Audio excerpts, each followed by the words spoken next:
21 ноября считается Всемирным днем телевидения. Первая телепередача с видеокадрами была выпущена в 1932 году. Сейчас наверняка нет страны, в которой не было бы эфирного телевидения. Наличие 4 телекомпаний в Камразе говорит о медийном прогрессе. Однако им тоже есть над чем поработать. Я считаю, что телевидение должно развиваться сильнее, масштабнее, чтобы, то есть, захватывало больше местности, развивалось внутренне, то есть должно быть более массовое представление каких-то телепередач для взрослых, для детей, для юношей. Еще 100 лет назад в Камрате не было даже своего радио. Сегодня действуют 4 телекомпании, а по всей Гагаузии их насчитывается 5. И все они должны работать над одними задачами во благо информационного просвещения народа.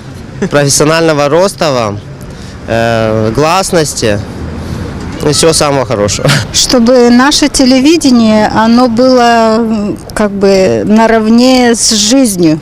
Объединял людей, чтобы врагами не делал никого. Всего самого хорошего, доброго, конечно. И чтобы мы всегда узнавали от наших хороших, желательно, новости.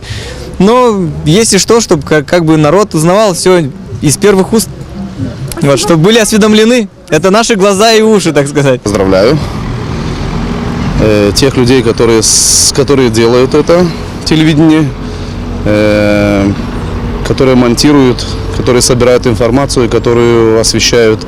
Все события, которые происходят у нас, чтобы они освещали реально, а не предвзято.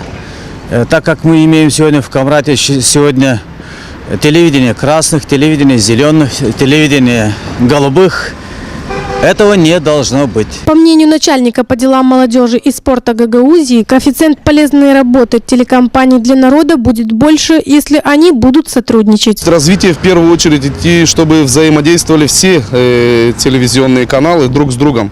Не прятали друг от друга какую-то информацию, чтобы делились. Я понимаю, что слабое финансирование идет этих телеканалов.